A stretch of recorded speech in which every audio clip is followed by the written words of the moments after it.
They've been defeated in Haiti. They were defeated in Vietnam. They were defeated in Korea. They will be defeated in Iran. Down with the U.S. The U.S. is imperialist, and they will find their grave in Africa.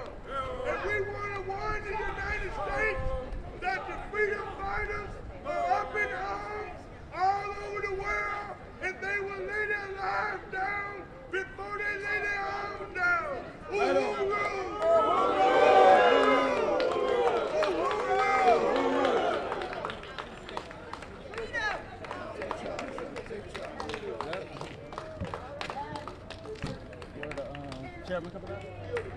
They're going to the probation officer, and Sandy wanted us to, make a statement. Okay.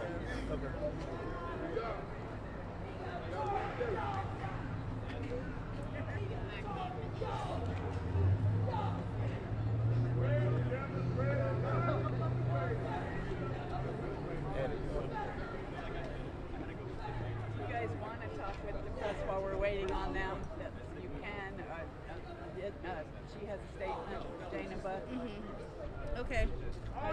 The people united will never be defeated. The people united will never be defeated. The people united will never be defeated. The people united will never be defeated. The people united will never be defeated. The people united will never be defeated. The people united will never be defeated. The people united will never be defeated. The people united will never be defeated. The people united will never be defeated. The people united will never be defeated.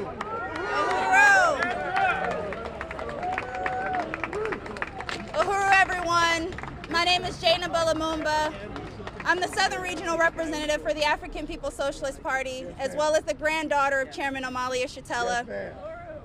And I'm happy to report that in the case of the Uhuru 3, that Chairman Omali Yeshitela, Chair Jesse Neville, and Chairwoman Penny Hess have not been sentenced to 1 day in prison.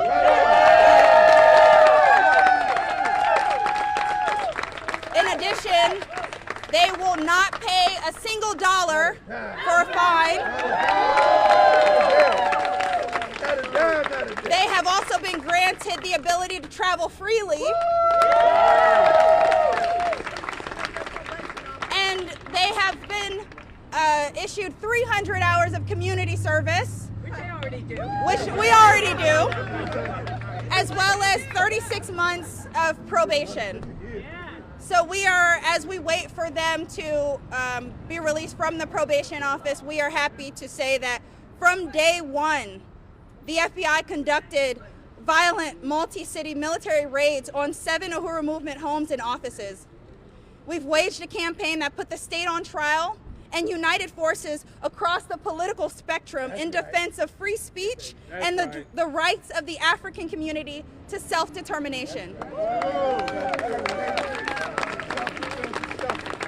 When they indicted us, they expected us to fold. They expected us to run or to take a plea, which is mainly how they achieved their 99% conviction rate in federal criminal cases. We didn't fold. That's right. We didn't run. We didn't hide. We didn't take a plea to confess to something that we didn't do. We are fighting and we are winning. We have built an international, non-sectarian, broad-based, anti-colonial free speech movement. The state's objective was not only to imprison 83-year-old Chairman Omali Yeshitela. They wanted to silence us, to criminalize dissent, to force us underground, and to crush the African liberation movement. As Chairman Omali wrote in response to the September 12th verdict, the jury rejected the bogus charge that African people require leadership from Russians or groups characterized as white to define and lead our struggle to end domestic colonialism. We salute the people's multifaceted and ubiquitous movement for anti-colonial free speech and democratic rights whose tireless and heroic organizing contributed profoundly towards this massive victory.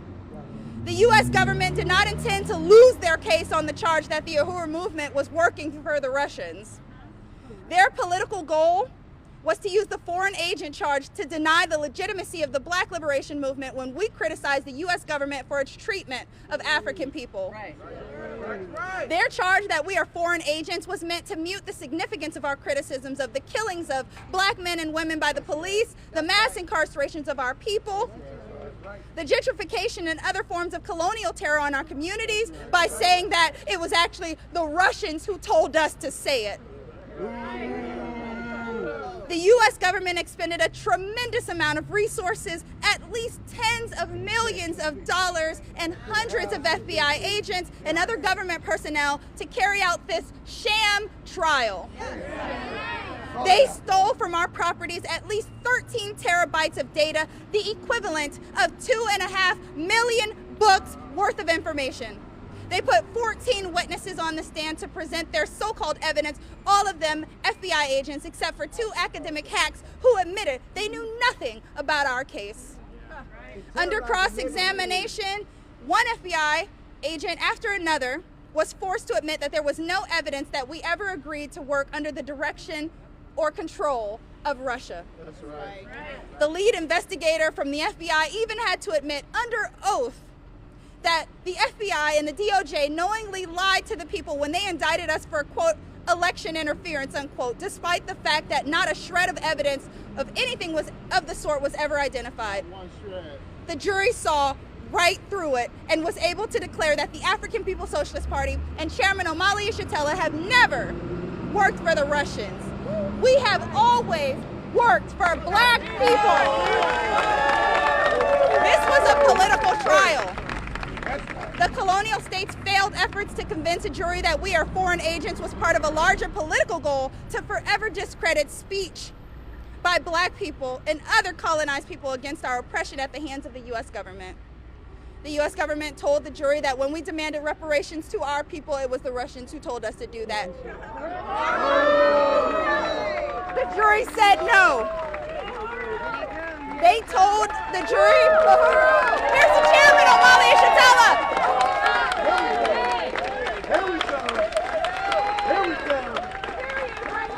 Chairman Omali Yeshitela is now stepping down the steps of the federal courthouse in Tampa, Florida. Not one day! Not one day! Not one day! Not one day! Not one day! Not one day! Not one day! Not one day! How's that?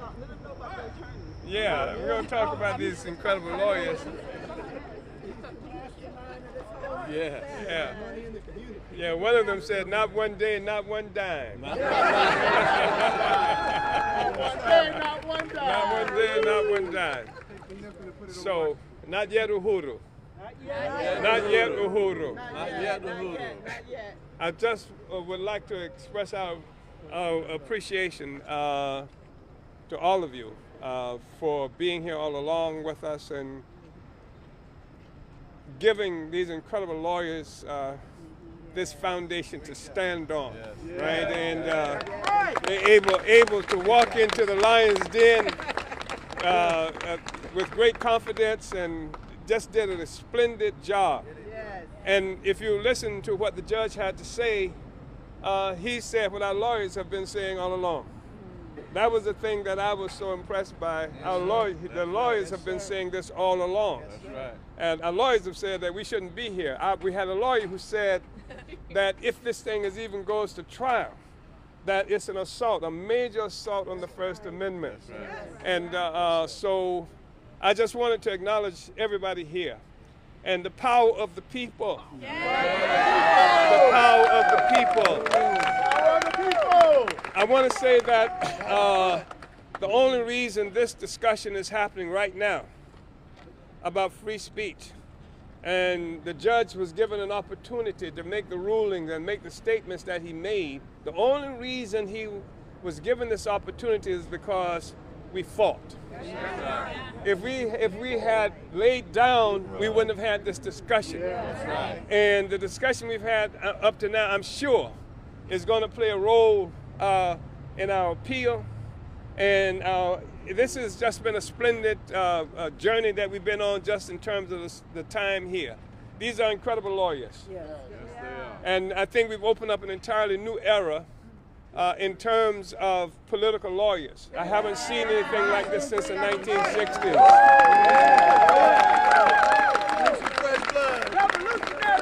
Yeah. And how's that? Addie.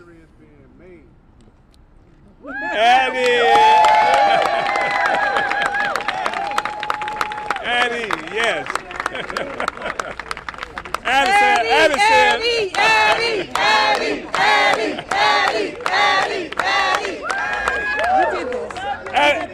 Addie said, I object. I object. I object. I don't know if she knew any other words.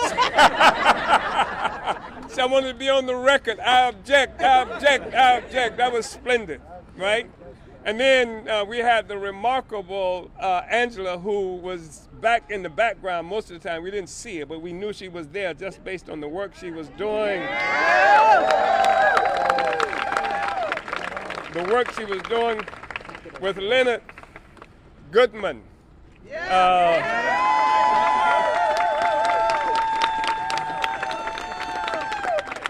Leonard, as far as I was concerned, drew first blood.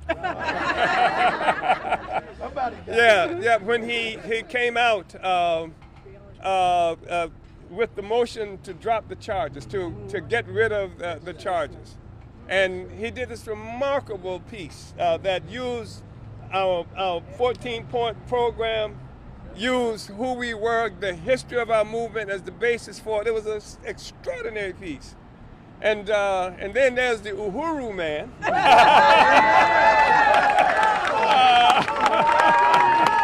Yes. Yes.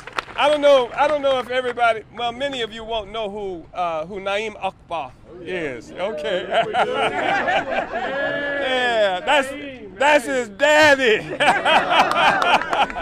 And I'm sure his daddy is quite pleased with him, for this incredible job that he's done. That's right. We go into a courtroom and we have these lawyers who go up at their opening statements and say, Uhuru. Say, can you repeat that? Uhuru. Uhuru. And then he said it means freedom. He said it means freedom of speech, freedom of association, etc. We have a lawyer that we don't hide from anything. We have a lawyer that says that Omali Ishatella cannot be bought. He's a revolutionary. He's a revolutionary, right? This went down in the courtroom, and I am. And this is the basis for the attack and the concrete. We made a concrete manifestation, not just a revolutionary in words, not just bullet mouthing, not just blowing smoke, but actually creating a new world right now. And this is the thing that's so problematic because we don't just dislike the world we live in. We're not just talking about destroying something. Our objective is to build the new world right under their feet. Build a new world, and that's what we've been doing, etc. And this is the task that we've taken on. And Leonard, this guy likes writing these incredible briefs. Leonard, I write that. It's been really remarkable, and of course, all of you, we couldn't have come this far without you. And I have so much appreciation. We've got people who come from everywhere, across all kinds of political and ideological spectrums. Some people fought us because of some people who were with us. You have those people with you.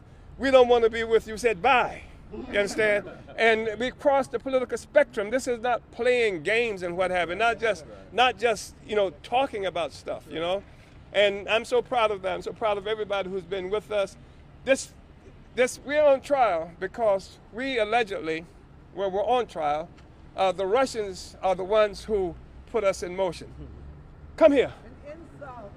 Come here. Come here. Come here. Come here. Come here. Come here.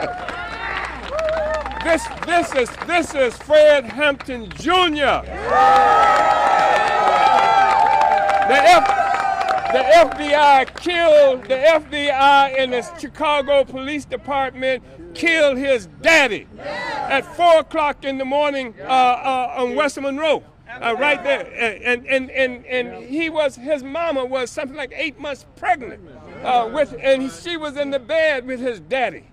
And so this is, the Russians, so it's incredible. Where is she? Where's Pam? Yeah, Pam Africa.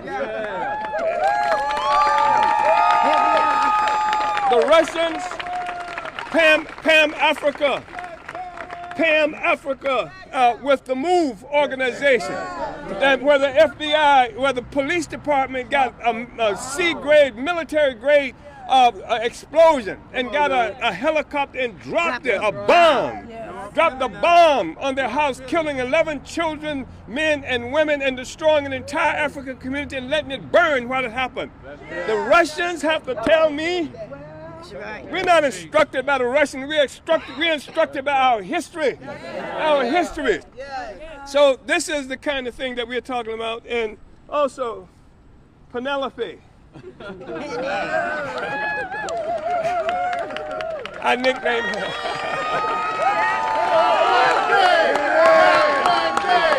Not one day, not one day, not one day, not one day, not one day, not one day, not one dime.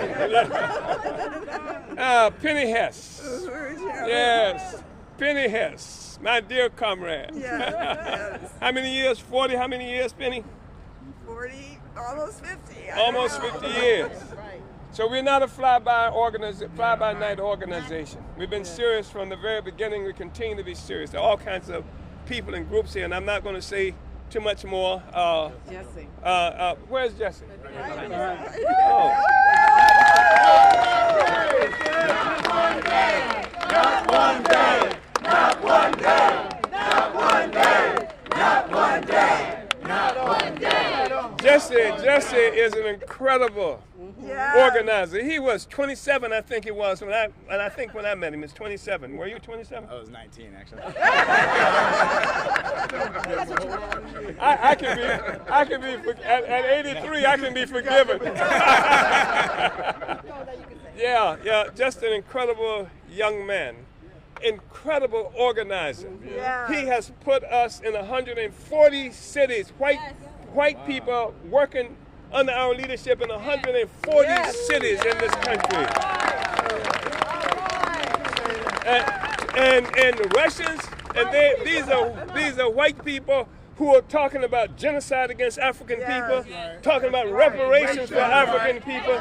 Some people think they know about reparations, and they would have the gall in this building to say that the Russians put us on a reparation trajectory.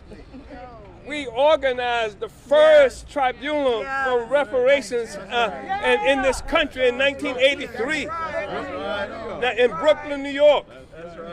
And it was based on international law, including the Genocide Convention. That's what makes it so ridiculous, right? Then we got, it's just an incredible group of forces. And I'm going to stop calling names because I'm already in trouble. Yeah.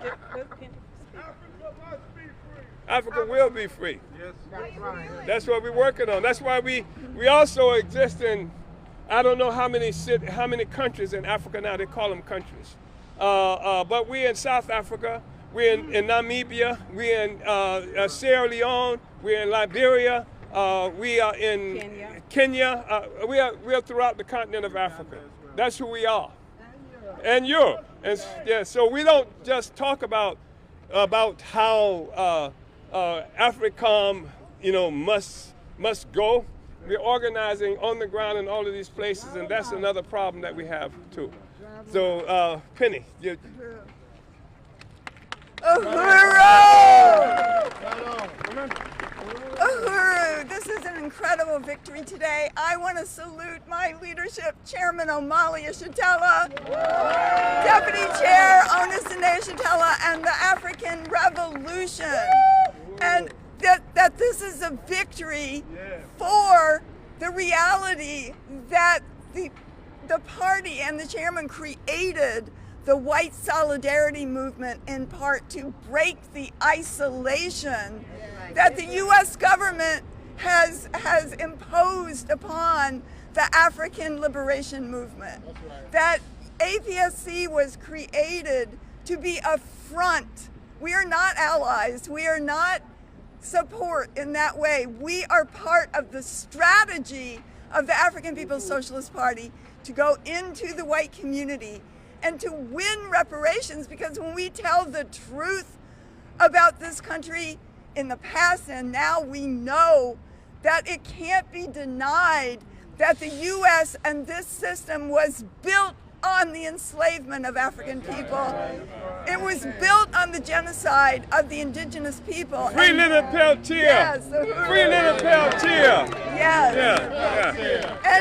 And that this is a powerful victory. This is, yes, free Leonard Peltier, free the indigenous people. This is still their land. That's right. And that if white people want to join the future, we need to be under the leadership of those who have been oppressed and colonized for hundreds of years for our benefit. And this is a powerful victory. The chairman has won every victory, every fight. I am so honored to be on this side of history. We are winning. We are winning. Uhuru! And salute to all of the supporters. Wow. It is so moving. This is so moving. Thank you. Our attorneys were amazing. Yes. Our comrades. Yes. Our attorneys are comrades. Yes, indeed. So Uhuru, yes. Leonard, and Angela, who I had the honor in particular of working with, but it was a whole team. Addie, Mutaki, Tom Inskeep. Wow. And they all brought their own distinctive style, and it was just incredible. And I also just want to salute really quickly my comrade Jesse Neville, who I unite, is an amazing, powerful, also the Uhuru lawyer in a lot of ways. Jesse's going to law school. He didn't know it before this trial. Yes. Bring Jesse up. So come on, Jesse. Uhuru.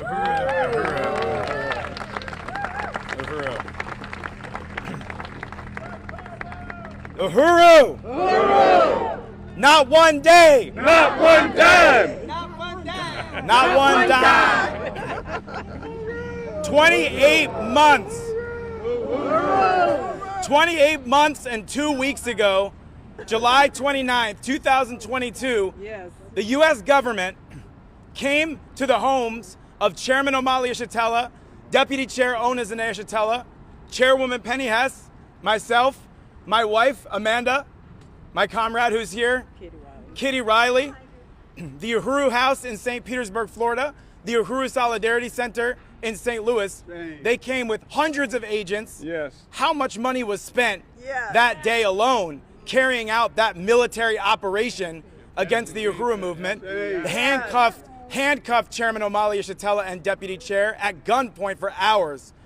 And 9 months later, you have the indictment. You have hundreds of FBI agents working on this case. You have the National Security Division of the Justice Department coordinating the prosecution.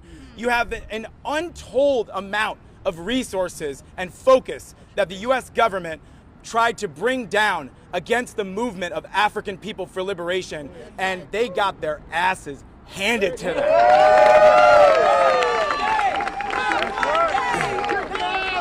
And that is a testament to all of you, but above all, it is a testament to the relentless, indestructible leadership of Chairman Omali Yeshitela, the African People's Socialist Party, Deputy Chair Ona Zanea Yeshitela, and I consider it the greatest honor of my life up to this point to have been targeted alongside my two heroes, the leaders who have been the greatest inspiration to my life, Chairman Omali Yeshitela and Chairwoman Penny Hess. So I just want to finish by saying that as Chairwoman Penny said, that this is a time now for all white people who want to take a stand to join the Uhuru Solidarity Movement, because this victory proves nothing will ever silence the voice of African people, of oppressed people, colonized people struggling for their liberation, for their self-determination, and from the voice of white people saying, we stand in solidarity with Black power. We stand for reparations to African people. We stand for a free Palestine. We stand for a free indigenous people, free Leonard Peltier, free Mumia Abu-Jamal, free all African, indigenous, and colonized peoples everywhere. Our voice will never be silenced. Uhuru. People united will never be defeated. A people united will never be defeated. A people united will never be defeated. The people united. Charles, say something. We come all the way from New York City, the Operation Power Organization D12, to sit and hear a judge. I'm not going to give them a fine because they're just going to raise the money anyway. Well, he gave them community service. Time served. They've been serving in the community. This was a powerful victory, but this is just the beginning. Now we got to take this back to New York and get justice for Neely, that coward who choked him to death and the courts let him loose. We got to take this across the country, across the world, and we won't stop until we fully liberated as a people from colonial oppression. Right on to the chairman, right on to our movement, and right on to all of our political prisoners who are still behind the walls. We say free them all, free them all, free them all. Straight ahead. Right on. And my wife, Inez. I want to say before the chairman gets me in trouble, my wife, Inez, who I've been married to for 42 years. We've been in the struggle for 110 years combined. We've been living on this planet for 152 years. So I think we know a little bit about what we're talking about here. And that's why we're with the chairman and the movement.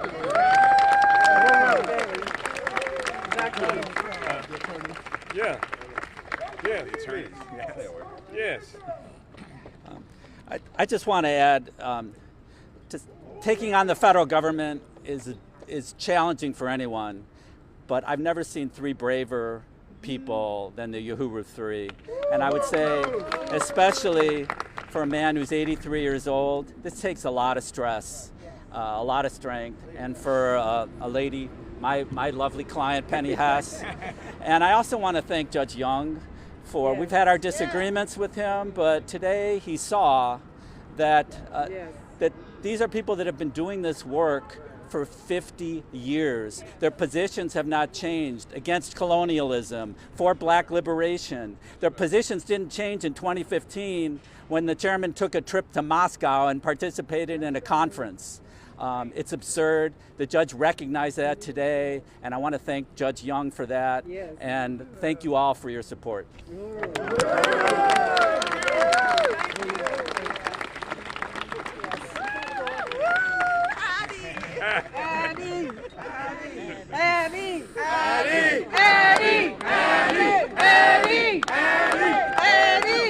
Slow down, Abby. In the beginning of this case, I remember talking to the prosecutor, and what stands out the most is the change in his demeanor over the last couple of years. I thought he did a great job. I appreciated everything, but to see the government present a case and change their arguments and to make the statements that were made today and for the judge to see through that is very satisfying. And I just have to say that it's been an incredible journey. I appreciate all of you. I've said it a million times, but it's beyond an honor to represent the chairman. And we have won. We have won! It's not too much to add. I just want to say, you know, like Lynn said, and like we already said, like, you know, fighting the federal government is a difficult job. And most of the time, you're defeated before you even walk through the door. And they assume that you're defeated before you walk through the door. but they didn't realize who our clients were when we came through the door, and there was no option to lay down. And with it not being an option to lay down, we stood up for the last 2.5 years. We stood up against all that they bought before us, the 2 million books that they bought before us of what they considered evidence. And like you said, at the end of it, the judge saw and realized what we had been saying the whole time.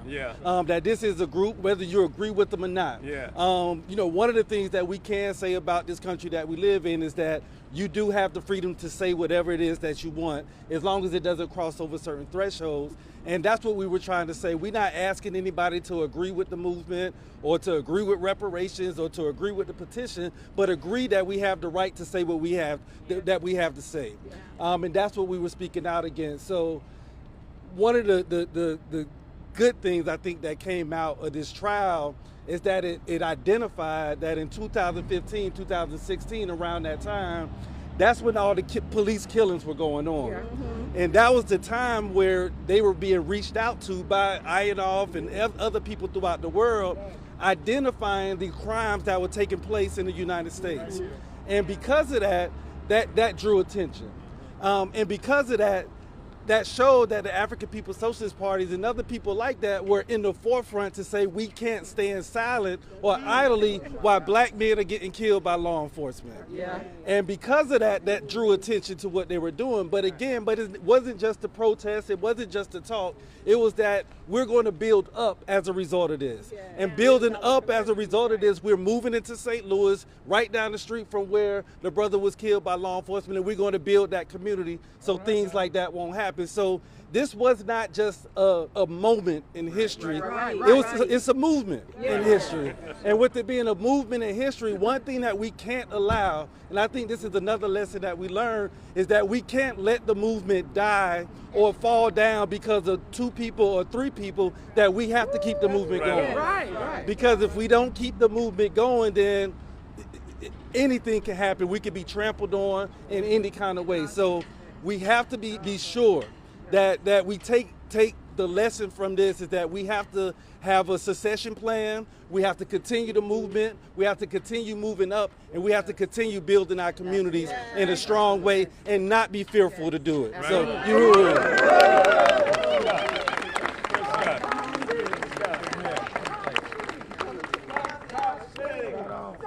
Well, thank you very much.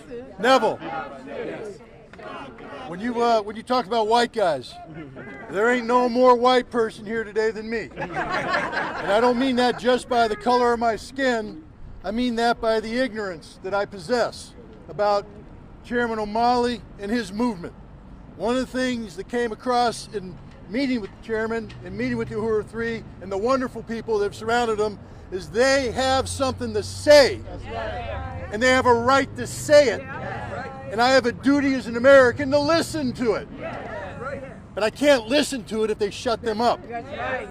Now, we have been blessed. This is the battle of America that took place here today. And I know we think that what happened in there is a victory. But it's a defeat. Why?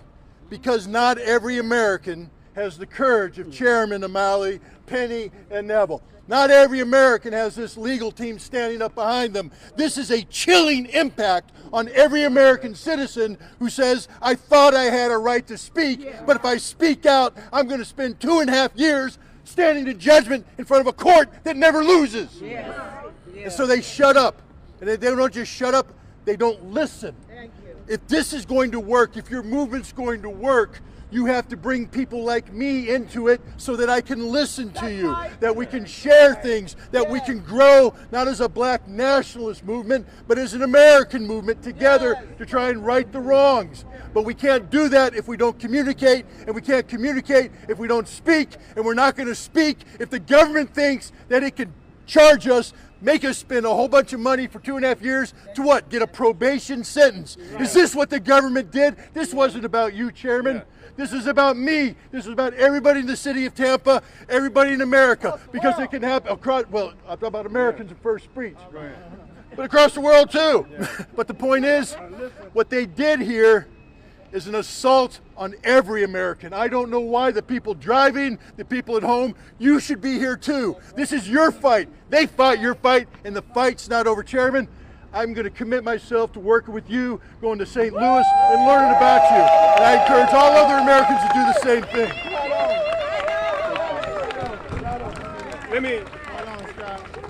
I just wanted to say before I met this guy in person, I was reading about him and said, who is this guy? I sound like Pam now. Because he was a weapons inspector. And when the U.S. was claiming there were these weapons of mass destruction in Iraq, and they used, what's the Negro's name? Colin Powell as their mouthpiece to make that point. And I kept reading about this guy who was saying, there are no weapons of mass destruction. We haven't seen any weapons of mass destruction. And that was, his name was Scott Ritter. I remembered that name because it was such an outstanding stance that he took. And that was, and the people who were writing about him were incensed that he disagreed about the presence of weapons of mass destruction. And that's part of what we talk about in terms of freedom of speech. I mean, I was able to get that information, that stance that he took. And so before even meeting him, I appreciated him. And so he's here now. And as he says, he is a patriot, a bona fide white guy, and all of this, and we forgive him.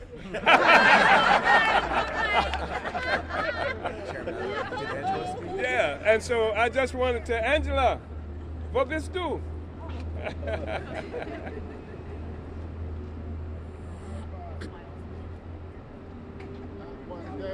Angela, not one day, not one dime. Well, I'd like to thank everyone. Just following off of what Mr. Ritter said, I think this case there's been a great opportunity for people to be drawn together. When I saw Chairman Omali Yeshitela speaking with Tucker Carlson, I thought for a minute, what world are we in? But no, I realized the government's given us a wonderful opportunity. Yes. So, you know, and again, going up a federal case is never an easy task, but I usually don't have clients that give me so much to work with. So I just want to,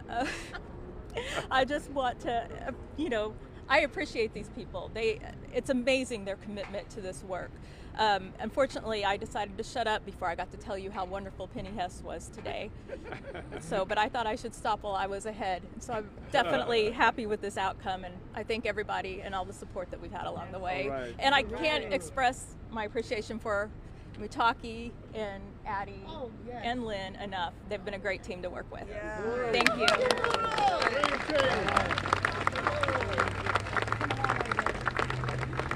From the Lou. Zaki Barudi. Yes. As mentioned by Chairman, I'm from St. Louis, and I got an opportunity to meet the Chairman at the height of the Ferguson uprising. Yes. And his brilliant leadership in terms of, first of all, remember calling for a black grand jury as relates to the killer cop named Darren Wilson. Yeah. And from what I understand, murder is ongoing, right? Yeah. So we still got to arrest Darren Wilson, the killer cop of Michael Brown Jr. Yeah. But also, I just want to remind the chairman that upon him being charged, I whispered into his ear because he was 80 years old.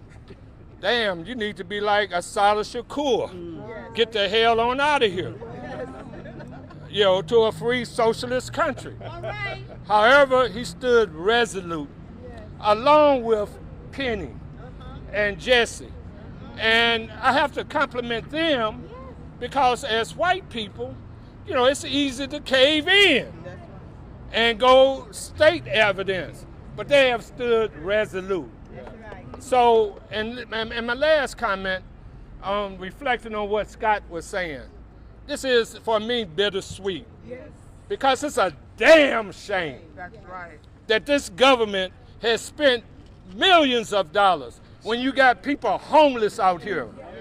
It's a damn shame.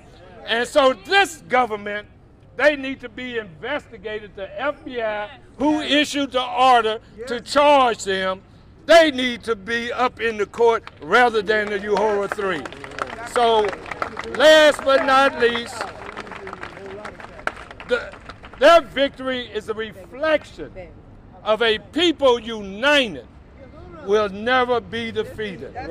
So our task ahead is continual organization, so that our people can be liberated, not only in this country, but throughout the world. Stay strong. Comrade Afia Mwangaza from the Student Nonviolent Coordinating Committee. That's right. Black power. All power to the people. We have consistently claimed the victory throughout this struggle. And the important point that this trial represents is the closing of the gap between the defeat of the human rights struggle of the 60s and the attempt and the struggle to revive it today. So today it has been revived. Today we understand not only do we have the ability and the right, but we have the duty to stand up. And that these lawyers have revived the militant tradition of lawyering for the people, not as leaders, but as technicians in service to the people. We applaud you. Thank you.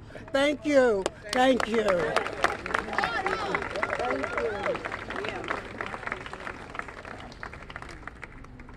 On behalf of the Center for Political Innovation, I would like to just give and express our deep admiration for the three defendants and what they put up with, what they struggled, how they endured.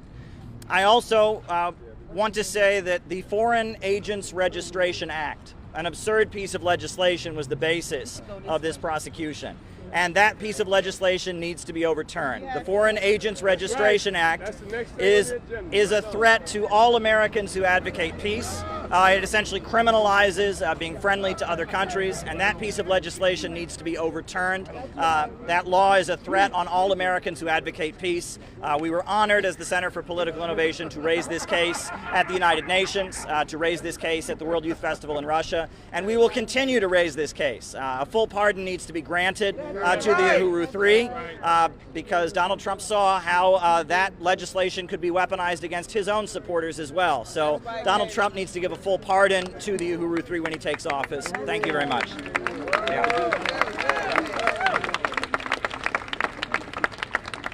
I want you to know that every enemy of the United States is our friends and our comrades. We have great appreciation for the role that Russia and Putin has played in the revolution worldwide. And we condemn America's imperialism and Zionism all over the world. The United States is the #1 terrorist nation in the world. They're the #1 criminals in the world. And they got prisons all over the world with all the good people in them. And I say burn down all the damn prisons. Burn them. And they raping Africa. They committing genocide and killing millions of people in the Congo as we talk. They committing genocide on the Palestinians on land that they know don't belong to them. And Israel is nothing but a military base for the United States. And Congo, they stealing our natural resources. They got thousands of industries down there digging holes, taking out diamonds and gold, and leaving the people starving. We are African people, and we must unite all over the world. We must build worldwide armies, and we must defeat the United States. We must defeat them punk-ass Democrats and Republicans of the whole America. Our fight is for Africa. Our fight is for liberation. And I want to warn the imperialists, warn the United States, that freedom fighters all over the world are up in arms. and they will lay their lives down before they lay their arms down. Death to America! Uhuru! Uhuru! Long live Africa! Uhuru, everyone. So we're going to be having lunch at Armature Works. Check handsoffahuru.org for the itinerary. But it's located at 1910 North Ola Avenues here in Tampa, Florida. And then at 3 p.m. we're having a summation at the Aquaba Hall, 1245 18th Avenue South, St. Petersburg, Florida. So, not one day! Not one day! Not one day! Not one day! Not one day! Not one day! Not one day! Not one day! Not one day! Not one day! Not one day!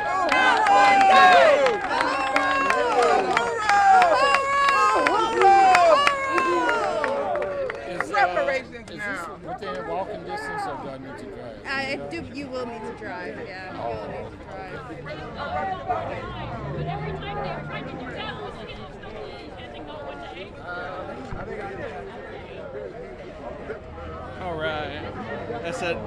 I gotta get ran out of here. Thank you, bro. Zach, Craig. Where did Craig go?